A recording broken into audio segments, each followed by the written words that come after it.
Welcome to our new 22-23 annual speaker series. Tonight our speaker is Dr. Fran Bagenal, who is a research scientist and professor at the University of Colorado in Boulder, and is co-investigator and tour leader of the plasma investigations on NASA's New Frontiers mission to Pluto and the Juno mission to Jupiter. Dr. Bagenal was born and raised in the UK, where she received a bachelor's degree in physics from the University of Lancaster. She then had a doctorate in Earth and Planetary Sciences from MIT. After 5 years of postdoctoral work at Imperial College in London, she returned to the US to take up research and faculty positions in Boulder.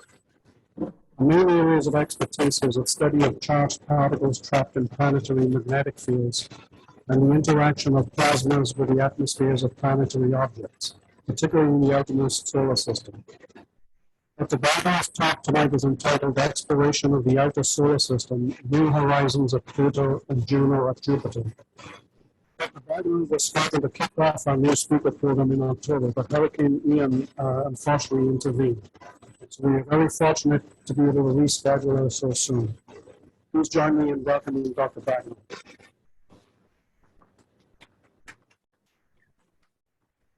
So may I share my screen and get started? Yes, you may. Okay, great.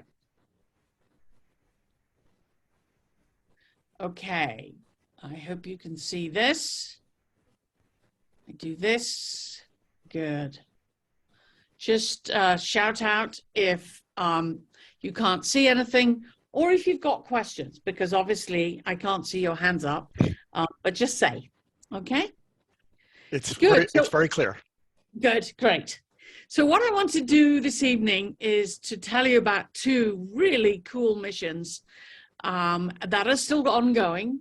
One is, of course, the first time we've flown past Pluto with the New Horizons spacecraft, and then being in orbit around Jupiter from a very different perspective. The Juno spacecraft is telling us all sorts of really cool things about the largest planet in our solar system. So we span from the largest planet in our solar system to the smallest planet, a dwarf planet. And dwarf people are people, so dwarf planets are planets. End of discussion. Okay, so let's talk about these missions. So let's think and go back a little bit in history about Pluto.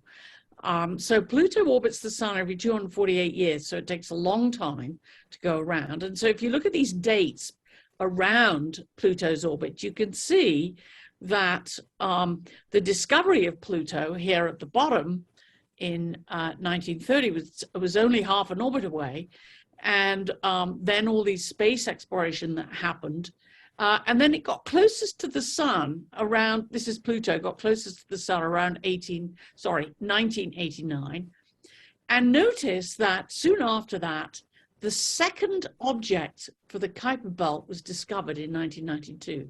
So until 1992, we thought Pluto was the only object out there. And then we began to discover many more. And now we know there are a couple thousand of these things out there. So New Horizons, we started campaigning to get this mission. It got launched in 2006, flew by in 2015, and is still making measurements. And I'll show you where we're heading with New Horizons. So going back to the discovery, we have to realize that Clyde Tombaugh, as a graduate student, or as a student, it was at in Lowell Observatory in Arizona, spent the summer there, taking pictures of the night sky, looking for objects that move relative to the stars, telling us that this would be something that's a bit closer than the stars. So you can see this two arrows show you the motion of Pluto relative to a star. And now we can detect things by using digital techniques where you just take pictures one after the other and then digitally align the stars, and we get to see an object moving relatively to these stars. And so now we've now detected thousands of Kuiper belt objects named after Gerald Kuiper, a Dutch astronomer who worked here in the US. So since then, it's kind of fun to see in this movie showing you where these objects were discovered. The big, large object is Pluto, and then you can see all these many other objects observed further out. And some a little larger, other dwarf planets, and then also you can see some much closer in. And so there's a whole range of objects that we can now detect using this digital technique. But when we work out where they are and then change the coordinates looking into the ecliptic plane, the plane of the planets, you can see they're scattered about, not all in the same radial distance and not all in the plane. So this is telling us something about the formation of our solar system. Excuse me. So let's think about some of these objects in the Kuiper belt. And these are all shown in the relative size to each other, absolute size. And you can see here Pluto top right with its moons. And then there's several other objects, a similar sort of size. And for comparison, we have Ceres, the largest object in the asteroid belt that was observed with a NASA mission. And you can see here the differences between the sizes of these objects. So this gives you a sense of what we're talking about. So what we have to realize when we're looking at these objects relative to the Earth, Pluto and Charon are relatively similar in size, so almost like a binary pair of objects, but much smaller than the Earth. So it gives you a sense of scale. So in a sense of mass, that you can compare that Pluto is much less massive than the Earth. So way back when we first looking at Pluto and then using Hubble Space Telescope, you can see here that we really couldn't see very much. Even with the best telescope at the time, you couldn't see any features or what was going on this object. And indeed, we could tell a little bit about the color, that they seemed to be sort of brownish on Pluto, grayish on Charon.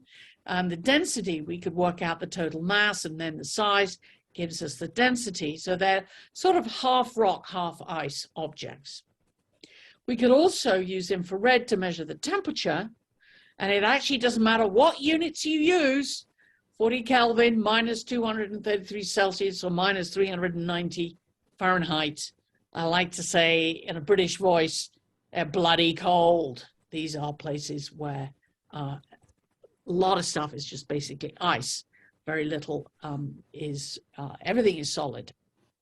So I started working on this when this young man who's just finishing up his PhD came to see me. I was just starting as a faculty member, and he said, now that Voyager has flown past Neptune, the next thing we need to do is send a mission to Pluto.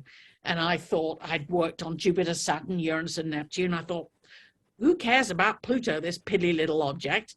But he persuaded me that it would be important to go to Pluto and understand. This was before we knew there was a Kuiper belt. And so we started campaigning and pushing. There were 5 mission ideas that we pitched to NASA. Each time they turned us down. And then eventually we got the New Horizons mission that was selected in 2001 and then launched in January of 2006. Big effort to persuade everybody. And indeed, the discovery of the Kuiper belt halfway through this effort really helped us, because it became clear that Pluto wasn't the only object out there. It was one of a family.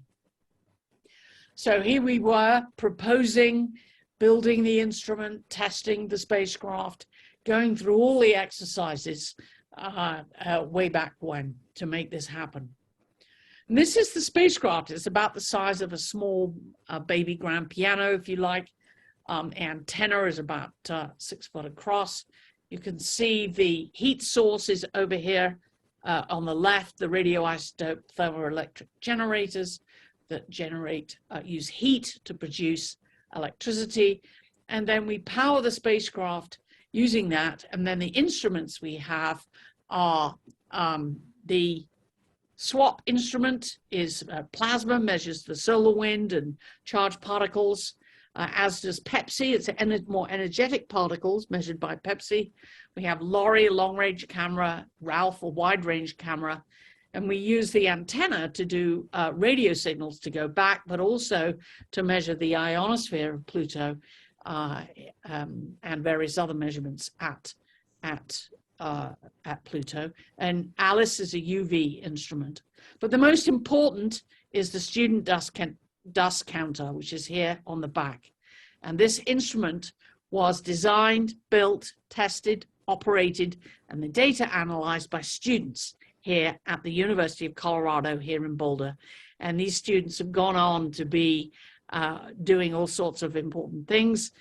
Where I recognize these faces of people who are now working on missions with us, new missions here at the University of Colorado, or they've gone off to other places around the world to work in industry, space industry. So this is we have are these very special pieces of plastic. Bottom right shows you how it works. You have these pieces of plastic that, as the spacecraft rams through space, it hits objects that are out there, pieces of dust. They produce a signal on these special pieces of plastic that then gets stored and collected and sent down. And so we're able to count the dust impacts as we go through the solar system. So eventually we had launch, January of 2006, great celebration. And then around the time of launch, the Hubble Space Telescope found 4 more moons, Hydra, Nix, Kerberos, and Styx, very small moons that are outside the orbit of Charon around Pluto. And so we had 6 objects to study on our way. Now, after we launched this spacecraft, we had a 9.5-year journey. That's a long time if you think about it. Flying past Jupiter to get a gravity assist and some observations there, but it's a long wait to get out to Pluto. It's a long way to get there. And so we go all the way out there after a 9.5-year journey. We fly through the system and we're moving at 33,000 miles an hour, so that it means that in 4 hours, we go through the whole system, right? So a 9.5-year wait to get there and then 4 hours of data. But we gathered all the data and sent them back. Now, remember, you've got a 4.5-hour one-way communication time. The radio signals moving at the speed of light takes 4.5 hours to get all the way out to Pluto. And so very limited amount of transmission. It took a while to send the images back. But it also meant that we couldn't control the spacecraft. We couldn't joystick the spacecraft. We had to treat it as a robot, tell it what to do, go make all these measurements, these places, these times, these ways, and then store all the data on board, and then turn to us and tell us that we got the data. Okay, so this all took quite a while to happen, where it was doing all this while we had to patiently wait. And in the meantime, what do we do while we're waiting for the data to come down? Well, we took some selfies. And it was fun to take this picture of the New Horizons team. In this case, it's the women on the team. We're about a quarter of the team. And you can see here very enthusiastic women waiting to get the data down. And including, by the way, some people who played some really major roles on this mission. So what did we get when we arrived at Pluto? Well, the results were breathtaking. As the person who was very skeptical at the very beginning of this mission, proposing the mission, I was blown away by the complexity of the surface. I thought it would be a kind of somewhat really kind of boring surface of a bunch of craters and that'd be it. But no, not at all. We saw very detailed, very different areas. So you have this white sort of heart area, which is sort of fresh nitrogen ice, and then you've got some dark areas that are very covered in brown stuff. Talk about that. And then other areas where there's cracks and impacts, and then this sort of yellowy area near the pole. very different from what we were expecting. So what are we actually seeing? Well, we're seeing a whole load of ice. And water ice at these temperatures is like rock, really sticking up and acting like rock, very hard. And whereas nitrogen ice and CO ice and methane ice are more able to flow like a glacier, and they have smoother areas on them, and we'll come to those in a second. But let's look at the cross section. The inner 2/3 are rock, and then you have a layer of ice on the outside, probably all pretty much frozen, maybe with water ice lower down, and then frozen nitrogen ice near the top. But it's a really thick layer of ice. There's some question, could there be a thin layer of liquid water? Maybe the heat inside, heat of formation inside, and maybe some radioactivity and melting some of that water, but it's going to be about 300 kilometers down. This is not like Europa, where we think there's an ocean near the surface. So let's think about this area, what we call Sputnik Planum, which is an area which we think may have been an oblique impact crater, now filled with nitrogen ice. And this is a region that seems to have flowing ice. You can see the ice seeming to flow around like a glacier up here. And then you have these polygons sort of looking like these are where we have convection inside. This is a better view of that. You can see these polygons where the ice is turning over. But also what's quite interesting is to see that we have these areas sticking up. These are water ice sticking up like mountains, actually floating in the nitrogen ice like icebergs. And when we model this, what we're seeing is that there's convecting ice, this nitrogen ice is convecting and turning over and producing these cells in each of these areas here. These polygons we think are convecting cells of nitrogen ice. So very strange, unusual, not something we expected. Here's another area where you can see cracks, where there's been cooling of the surface led to cracking of the surface. You have impact craters that are where material comes in and hits the surface and makes a crater. And then when we look at these, you can see there seems to be darker material at the center and light frost around the edges of these cratered plains. Now, as we flew through the system, the moons were orbiting, and we flew through past Pluto, going taking these pictures and looking at the object and then looking back. And then we saw it go with the sun go behind Pluto, and this allowed us to make measurements of the atmosphere.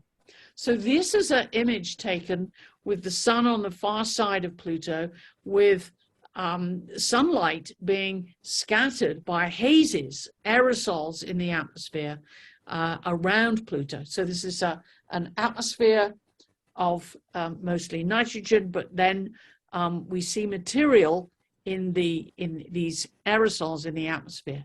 So what we think is happening is this, that UV light from the sun, which is quite weak out there, but there's enough and it hangs around, it's been, Pluto's had an atmosphere for long enough that this atmosphere, which has methane in it, CH4, the ultraviolet light reacts with the methane, and it makes other hydrocarbons like ethylene and acetylene. And these then form hydrocarbons, sometimes called tholins, that rain out onto the surface. And so the UV light working with the atmosphere produces this material that rains out and settles onto the surface. And so we think what's happening, we can make these tholins in the lab, and this is when you have some combination of nitrogen, methane, and CO. you make this sort of brown gunky material that rains out of the sky. And so when you look at these dark areas, those are very old, they're cratered and they're dark, so they've accumulated a lot of tholins. And then the younger areas, which are crater-free and lighter, is these areas like what we now call Tombaugh Regio, where the fresh nitrogen ice is turning over. And so by looking at these diagnostics of the surface, we're able to sort of put together a scenario of what we're thinking of the geology of the surface of Pluto. Here is a closer view where you can see these polygons of convecting nitrogen ice. You can maybe see some snow that's been blown around on the surface here. You can see areas where dark material has accumulated. And indeed, if you look really carefully over here, you can sort of see that the layers of light and dark suggesting this geological material producing deposition and then turning over and more deposition and so on. So there's a way in which we can sort out the geology of the Pluto by looking at these different structures. So this was a really surprising picture when we looked at this and we saw these pits and people said, what on earth could be going on here? And some creative person said, oh, maybe it's this. Well, of course, at these temperatures, there's probably no little animals crawling around. More likely, it's just a simple feature of in the ice that you get these things called sun cups and penitentes up in the mountains. And this is where the interaction of sunlight with ice, you get these features, which is probably a bit more likely. And you think about how over millions of years that Pluto has evolved, you could develop maybe these pits. So these are current ideas, seeing new features that we've not seen elsewhere in the solar system. And so Pluto has provoked rethinking how do planets evolve and change, and how different is the geology there than it is at Earth. So this is one of my favorite pictures that was taken as we were moving away from Pluto. We're looking back and we can see the mountains of water ice, which are as high as Everest. These are really big Rocky Mountains, big icy water ice mountains. Then we have this sort of flatter area of the nitrogen ice glacier. And then in the background, you can see the haze, which is this haze produced by photochemical smog, if you like, in the atmosphere with the UV light reacting with methane and nitrogen to make hydrocarbons in the atmosphere that then rain down onto the surface. So isn't this a fantastic picture? It really gives you a sense of a planet with all sorts of complex geology and processes. Now, not only do we have to think about the planet, but also its moons. We have these 4 small moons, as well as Charon, a larger moon that is a bit more like our moon in that it's mostly impact craters with very little surface geology. But what's really cool about these little moons, Pluto and Charon are in synchronous orbit, just like our moon is in synchronous orbit with the Earth, but they're both actually phase locked. Earth isn't phase locked with the moon, just the moon phase locked with us. But here they're both phase locked together. And then look at these moons and how they are rotating and how fast they spin over one orbit. And in fact, look at Hydra, this outermost one that seems to have, it spins nearly 90 times in one orbit, which is quite extraordinary. Why are they like this? Why have they got this behavior? Who knows? These are the big questions that we're left with after a mission. What's going on here? It's totally cool. So the next thing we wanted to do after Pluto is to go and look at a another KBO object called 2014 MU69. So it was discovered in 2014 on our way out to Pluto. And we called it, to start with, Jim Green, because that was the name of the administrator at NASA who's in charge of funding us. He's also a very nice guy. So we named the object after him. And yes, he supported us to go out and make further measurements. But I'm holding up here a big exercise ball. And then in my other hand, you can think of me having a golf ball for comparison. And then this is sort of gives you the sense of the difference in size of these objects. So we just flown past Pluto, and now we were going to go on to one of the smaller objects of the Kuiper Belt and see what it looked like. And so we got there in January of 2019, and this is what we found. And you can see it looks really strange. It's two objects, and this is the scale, so you can see how small it is. And this is a better view. Now we called it Arrokoth in the end, this is a picture that was maybe our best picture that we've got, and you can see it's small enough that the gravity doesn't pull it together to make a round object, and it looks like it's a merger of two small little planetesimals, pieces of junk out there in the Kuiper Belt that came together really slowly, moving sort of at slow walking pace, bumping into each other and stuck together. And we can see that this object has been covered again. It's photochemical reactions on the surface, turning some areas darker than others. So now that we've flown past that Kuiper Belt object, we're looking for more targets. It's very unlikely we're going to fly past another target. Space is very empty out there. We have enough power to keep going through the 2040s, when we'll be about 120 times the distance between the Earth and the Sun. And so the goal is to keep making measurements and measuring the dust with the student dust counter, getting a sense of how the Kuiper Belt sort of dies off if the dust disappears, what happens to the solar wind as it goes out. Now remember, Voyager 1 and Voyager 2 have been making measurements in the outer heliosphere out into the interstellar medium. They're now both out in the interstellar medium. And with New Horizons, we hope to get maybe approaching similar distances, but Voyager and 1 and Voyager 2 went above the ecliptic and below the ecliptic plane, the plane of the planets, whereas New Horizons is going in the equatorial plane. So we'll get a different viewpoint of the outer region of our heliosphere, the sphere of influence of the sun. So that's the ongoing mission that is still continuing. So let me turn to the largest object in our solar system, Jupiter, and the Juno mission that has been in orbit around Jupiter since July of 2016.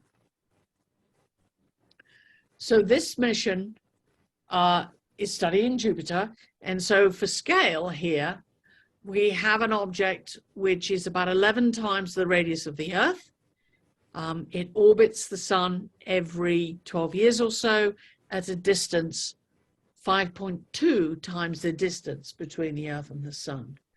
And it's 318 times the mass of the Earth.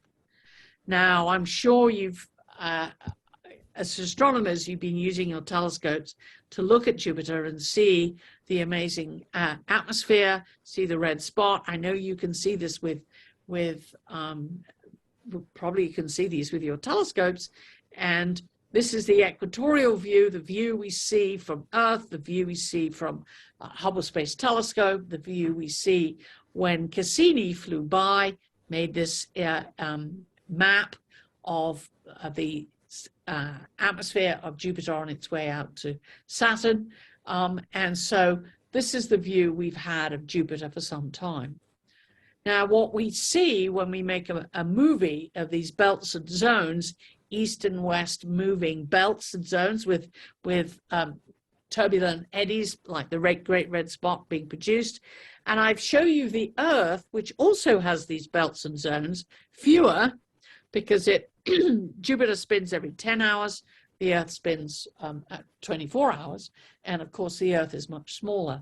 So the role of rotation at Jupiter is much stronger, much more angular momentum in the spin, and we, unlike the Earth, there's no continents underneath these clouds, and there's no ocean underneath these clouds.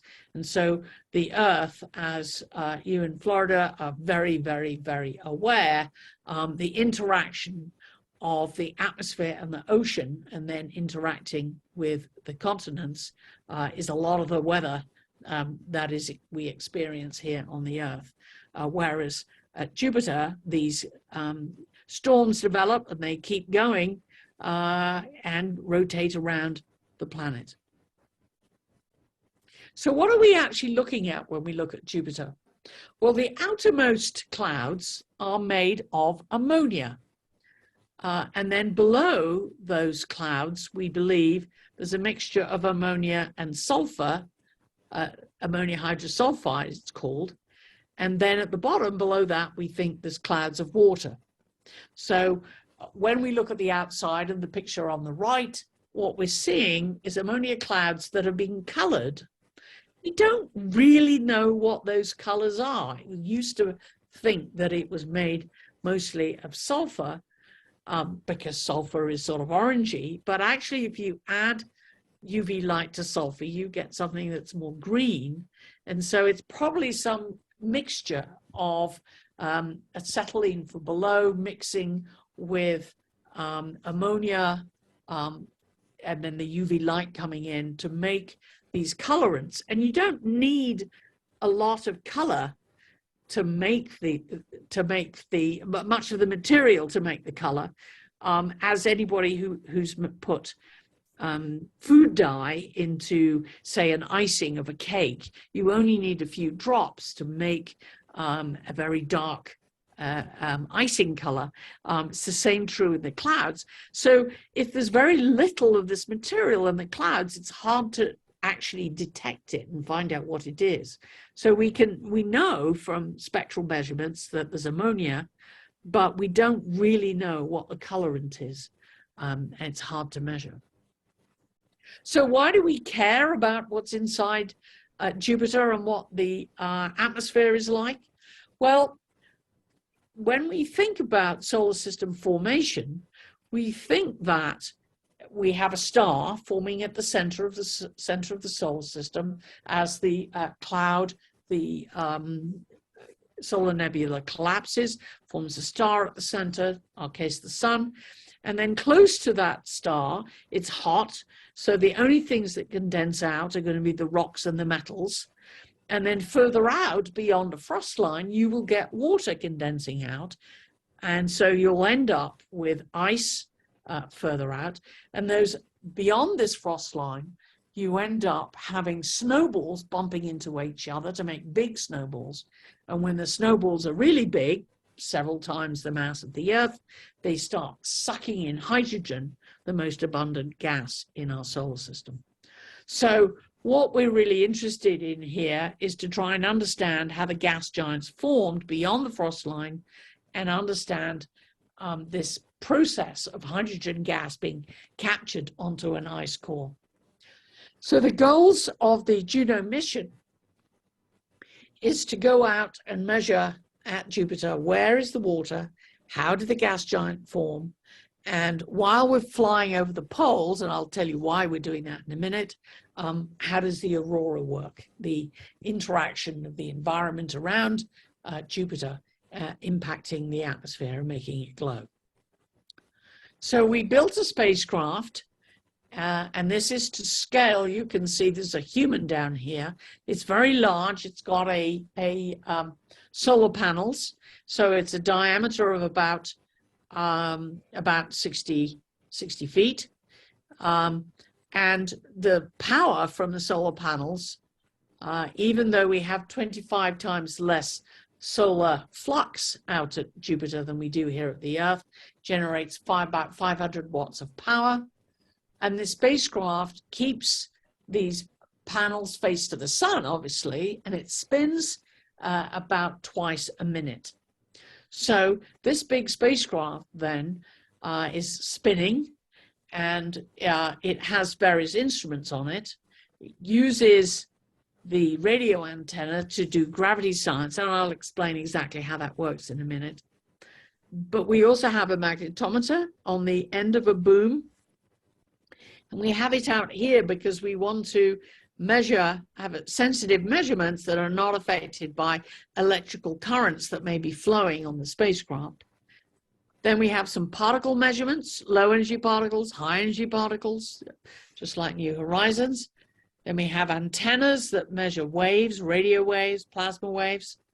We have various spectrometers, ones that measure UV light, infrared light, and around the base of the spacecraft are measuring microwaves. And then we slapped on a little camera to take some pictures. Because you've always got to take pictures, right? Okay, so we picked the orbit very carefully because we wanted to get very close to Jupiter, and I'll explain why we want to get so close in a minute. So we decided to go from pole to pole, and we needed to skim over the clouds, but also duck under these charged particles that go around Jupiter, trapped in the magnetic field, that forms like a donut pretty close to the planet, that are really very, very high energy, something like 10 million electron volts of charged particles, the electrons there, that we know will damage the electronics on the spacecraft. And we know those charged particles are there, partly because we've sent other spacecraft past them. But since the 60s, we've been measuring the radio emission that they produce, and that has given us a clue, able to observe these charged particles for many decades. And so we wanted to avoid that region. So that's how we designed our polar orbit. Now, because Jupiter is spinning and it's fluid, the centrifugal forces cause it to be fatter at the equator than the poles, and that effect causes the orbit to evolve and change. So we've got orbit 1 up here going nicely high out of the radiation belts, but as the orbit begins to dip down, we'll begin to cross the radiation belts here at high latitude. So we'll see where that's going to lead us in a bit. So that's the plan that happened, and it worked well.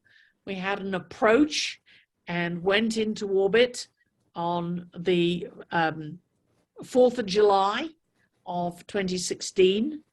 And we had orbit insertion and went into this 53-day orbit. And then we had, so far, we've had 46 flybys of Jupiter, 46 orbits, through to October of this year. And I'll show you some of the data that we've obtained. So we want to know what it's like inside Jupiter. And this is a textbook view, literally from a textbook.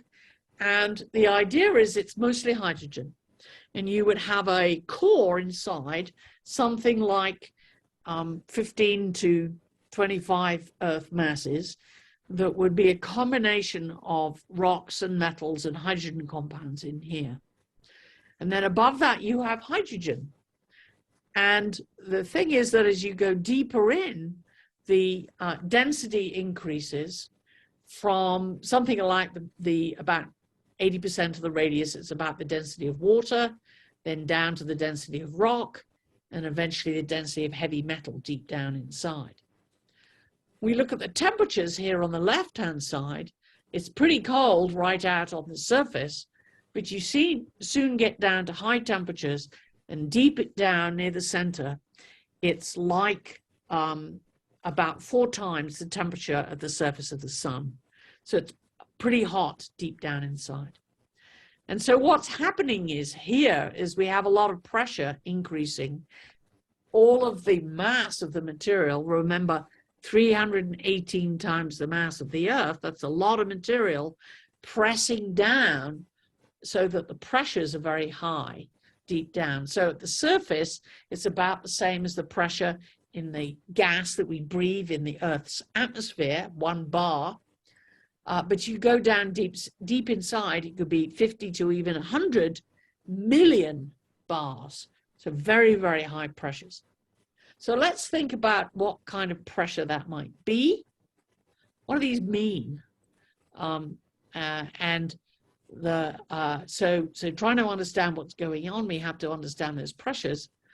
And I did a quick back of the envelope calculation that if you take 50 million bars, then it's about the pressure at the bottom of a pile of 1,000 elephants standing on top of each other. This is if you had this on the Earth, so you wanted to, with the Earth's gravity, this would be the pressure you would have with 1,000 elephants, and the bottom elephant standing on one leg, balanced on a stiletto heel. So a lot of mass over a little area, so you would have the force per unit area is really high. So the difficulty is trying to understand how hydrogen behaves at such high pressures deep inside. So the big question that Juno is trying to understand is, if we look at Jupiter, is the interior like the cartoon on the left here, with a core, a separate core with a separate layer of metallic hydrogen? I'll tell you what I mean by that in a minute. And then gaseous hydrogen on the outside, or is it much more mixed up like the cartoon on the right, the cross-section on the right, that has the heavier elements mixed in with the metallic hydrogen further deep down? So we don't really understand, and that sort of has implications for how the planet formed and evolved with time. So how do we measure what it's like deep inside? Well, we use the radio signal back to the Earth, and we look at the wavelength as it comes back. Now, if Juno's orbit is perturbed and starts to wiggle because of this mass deep inside Jupiter, distribution is non-uniform, this will cause the wiggling in the orbit that we can detect through the Doppler shift of the radio signal going back to the Earth. And in fact, this is measured to very high precision, 1 part in 10 to the 14, to give you the accuracy, very, very high accuracy. Measuring that Doppler shift tells us small perturbations to the motion of the spacecraft that are caused by distribution of mass inside Jupiter. So that allows us as a diagnostic of the mass inside the planet. And what we found over these many orbits is that after we've now had 45 orbits, we're learning that instead of the original textbook picture with separate layers, it's much more mixed up. And so the heavy elements, for the 40% of the radius, we seem to have the heavy elements mixed in with the hydrogen. And then we also seem to have material raining out of the outer layers coming down. So we're getting a sense that the boundaries are very fuzzy, that it's a lot more complex than the early textbooks were showing. So if we think about what happens to hydrogen at high pressure, we haven't been able to reproduce in the lab the very, very high pressures at the center of Jupiter, that 1,000 elephants standing on one leg on a stiletto heel, but we are able to go down to about 2.5 million bars atmospheric pressures and find that what happens to hydrogen is, instead of having a molecule of 2 protons and 2 electrons sort of together, held together in a molecule, the protons and the electrons can move relative to each other, and that allows it to be electrically conducting. And we call that a plasma state, where the electrons and the protons can move relative to each other. And so this is very useful because the 3 ingredients you need to have a magnetic dynamo, a region where a magnetic field is generated, is you need to have a fluid electrical conducting region. So we have this big volume, about 80% of the radius of Jupiter, of metallic hydrogen. You need a bit of spin. Jupiter has plenty of that, spins every 10 hours. And then you need a bit of internal heat that drives convection and stirs things up. And we know that Jupiter has plenty of internal heat from the heat of formation, original, when stuff all collides comes together to make the planet. You end up with a very hot interior, and it takes a long time for that to cool off. So we know there's a strong magnetic field, that's generated deep inside. So we fly over Jupiter's poles, we measure this magnetic field and get a sense of the mapping out the magnetic field. Now, if we compare Earth and Jupiter, for the Earth, we know it's like a dipole with the field coming out of the South Pole and into the North. At least that's what it's like now. It does reverse over geological time. Jupiter right now, it's coming out of the North Pole and into the South Pole. So you can see these are the sort of dipolar magnetic fields, tilted by about 10 degrees, like the Earth. But there are now, when we look close and we look at the structure, there's a big asymmetries between the North and the South. The North is a much stronger magnetic field than the South. And what we're finding is, this looks like this movie is not working. Oh, let me just go back then for a second. Hang on. What we're finding is there's a region near the equator of a very different magnetic field near the equator here. And this is a magnetic anomaly region in the Northern Hemisphere.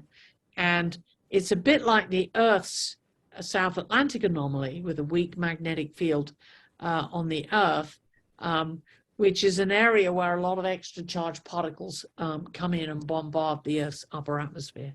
So what we're learning here at Jupiter is that there's a lot more complex magnetic field. It's very strong than we originally thought. And maybe we're now finding that it could be changing over time. We're getting enough measurements to measure that secular variation that we measure on the Earth. Now, when we look at the scale of the environment around Jupiter dominated by its magnetic field, and this is the stuff that I study, what we find is there's a huge volume. All of the Earth's magnetosphere, the sphere of influence of the Earth's magnetic field, which is about 10 times the size of the Earth, all of that would fit within the planet Jupiter.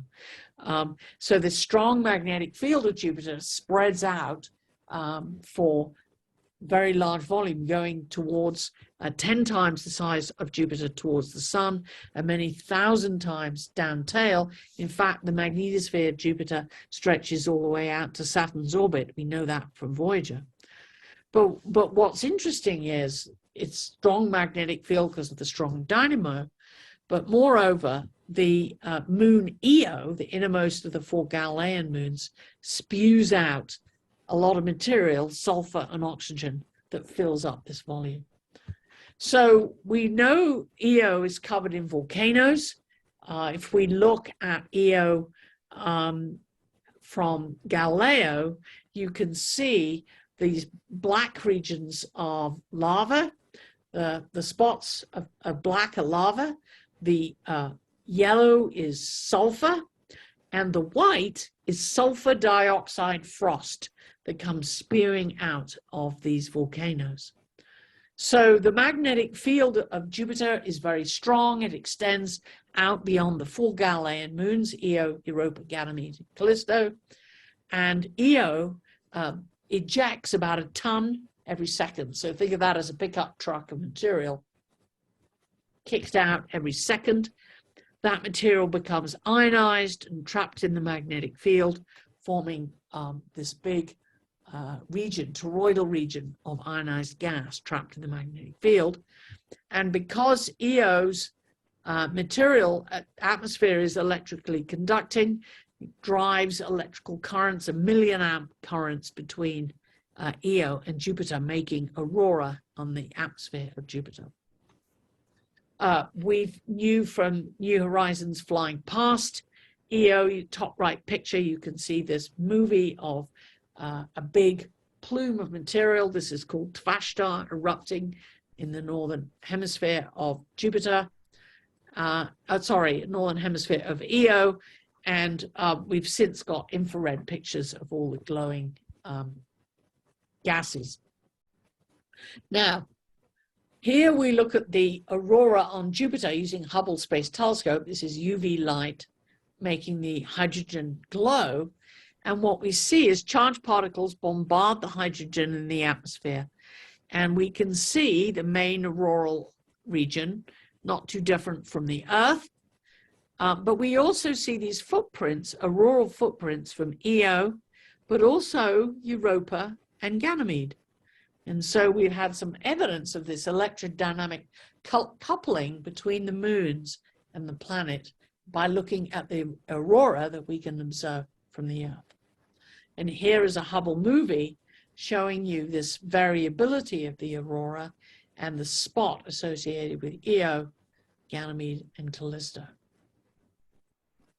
So with Juno, we can look at the atmosphere in a variety of different ways. And what we're trying to do is to work out the structure of the atmosphere and how much water there is, how much ammonia there is, and get the circulation. So what we do is we use the microwaves. So the microwaves are absorbed as they come from the hot interior, and we measure them as we fly over and map out the amount of material that's inside. We also look at the Jupiter in infrared light. This is from the GRM instrument. And what you're seeing here is, again, heat coming from the interior that makes it glow, makes it warm. So we have infrared light. And the dark areas are higher up where it's cooler. And so we can look at the structure of the atmosphere by looking at microwaves that go deep and infrared that's a little higher, and then visible light for the top layers. So let's look a little bit at what the camera is showing us about the atmosphere of Jupiter. And what's really cool about this mission is that this instrument is citizen science. So the data are made immediately available on the Juno CAM website, available for people to explore and process, and then post back up again onto the website. So here, because it's a spinning spacecraft, you have to realize that you get these sort of snapshots as we're moving very quickly, 2 hours to go from pole to pole. We just get these snapshots. We can't stare and watch. We just get these things that we put together and then make a composite. And this is the first image, these first images that were taken of the polar region. If we've always flown by or observed from the Earth, we never got to see the poles. And for the first time, we got to see the structure near the poles. Now, I mentioned that the brownish material that colors the atmosphere near the equator is some kind of photochemical smog material. Near the poles, where it's blue, we think that blue is the same cause of blue in our atmosphere, so really scattering of molecules of the blue light by molecules in the atmosphere, just like the Earth's sky. And here's another composite showing you there seem to be these storms around the polar region of Jupiter. And when we look in the infrared, we can see them much more clearly. And what's interesting is if you look at the South Pole, you have 1, 2, 3, 4, 5 around a central vortex, whereas in the North Pole, we seem to have 1, 2, 3, 4, 5, 6, 7, 8 around a central vortex. So these vortices, totally new polar cyclones, new observation that we've had with Juno. And what's interesting is that if we look at the South Pole, look at orbit by orbit, now we've got about 45 of these, what you see, and this is the South Pole where there are these 5 vortices, you see small vortices coming in and they either get swallowed up by one of the larger vortices or they get spat out. We seem to have this persistent number. In the south, it's 5. In the north, it's 8. And why one versus the other? The atmospheric scientists are all struggling, trying to work this out and understand what's going on. So this is new results that are getting people interested in trying to understand what's going on in this atmosphere, very dynamic atmosphere. So for comparison, when we look at Saturn, here you can see Saturn, Cassini picture with the rings. At Saturn, which is about 1/3 of the mass of Jupiter, so the clouds are much deeper, the atmosphere is much spread out vertically. We actually get a hexagon near the pole with a central vortex in the middle. So different gravity, different atmosphere conditions, you get a different dynamics in the poles.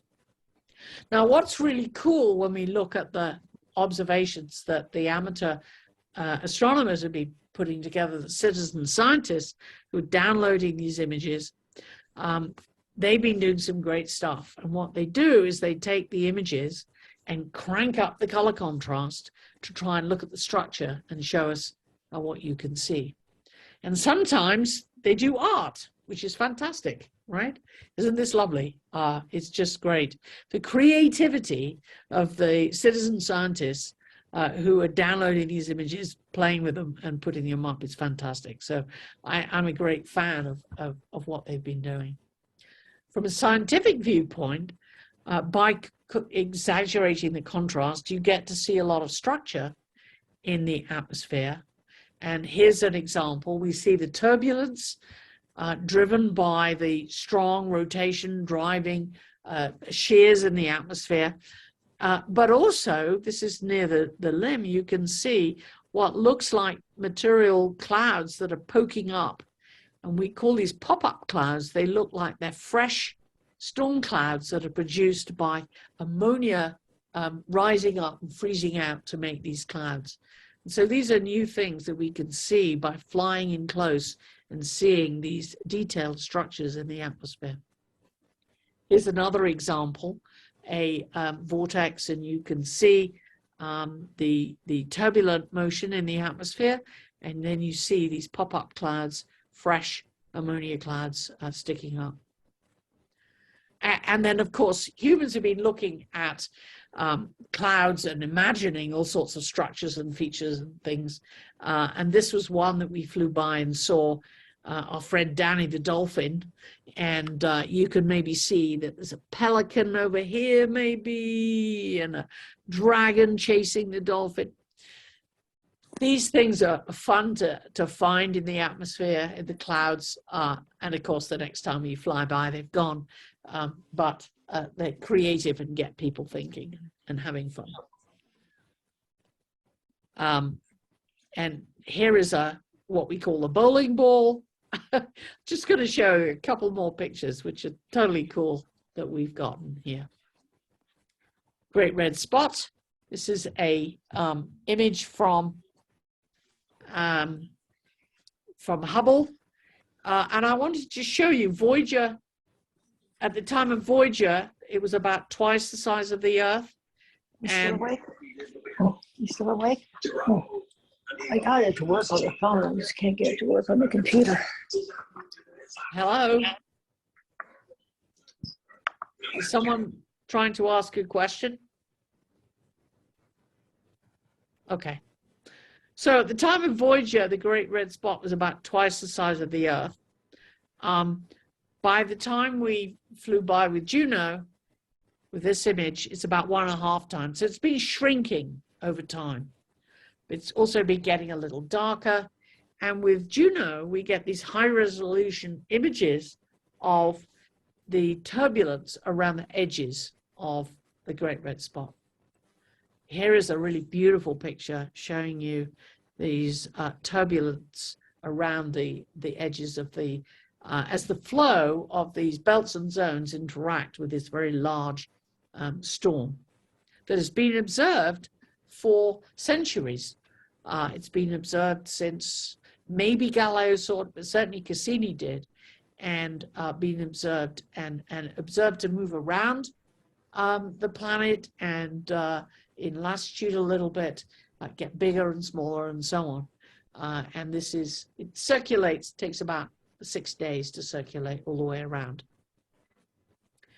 And it is shrinking. We think it is still shrinking. I gave a talk on the Great Red Spot, a public talk, and this is the link that you can go look at my talk on the Great Red Spot, talking about the coloration and how it's changed with time. So we'll see what happens. It may disappear, or it may just grow back up again. We don't know. We'll see how it evolves over the next few decades. So with that, I'll just say this is a fantastic images that have been taken. Not bad for a public outreach camera. This was not something that we were planning, that there would be the super duper fancy wancy camera, but it's taken great things. The infrared has shown us the structure of the atmosphere and revealed these polar vortices and why we have a different number at the north and the south, and why do we have a persistent behavior, provoked lots of questions. Obviously, the role of rotation driving a very dynamic, turbulent atmosphere. We've been flying a little bit past some of the moons as our orbit evolves, and this is a picture that we got of Ganymede last year. Really amazing close-up view, and we can see impact craters, we can see cracks, you can see sort of like continents, if you like. And also Ganymede is the only moon has its own magnetic field, and we've seen the interaction of Ganymede's magnetic field with Jupiter. So we have a electrodynamic interaction that's been very, very interesting to fly through. So the rest of our mission, we've just been authorized for an extended mission to 76 orbits through 2025. And what happens as the orbit progresses, moving from above down with number, you can see orbit 34, we flew past Ganymede. Later, we've just flown past Europa, made some observations there. We'll now be flying past Ganymede the end of next year. And eventually, we hope to survive long enough to get in to pass through the outer part of the rings. But these radiation belts up here are nasty, and we hope our spacecraft will be able, our electronics will survive passing through there. But this will be what we're doing in the next couple of years, getting some measurements of the moons, as well as continuing to make measurements of the aurora above. So with that, I'll just say Juno has been measuring the atmosphere from the outer layers to the middle to the inner layers, using gravity to measure the distribution of mass, measuring the magnetic field, measuring the charged particles that bombard the atmosphere and make the aurora. And one thing we've learned is this cartoon that was put together at the beginning of the mission is no longer really valid. It's a lot more mixed up inside. And with that, I'll say thank you very much.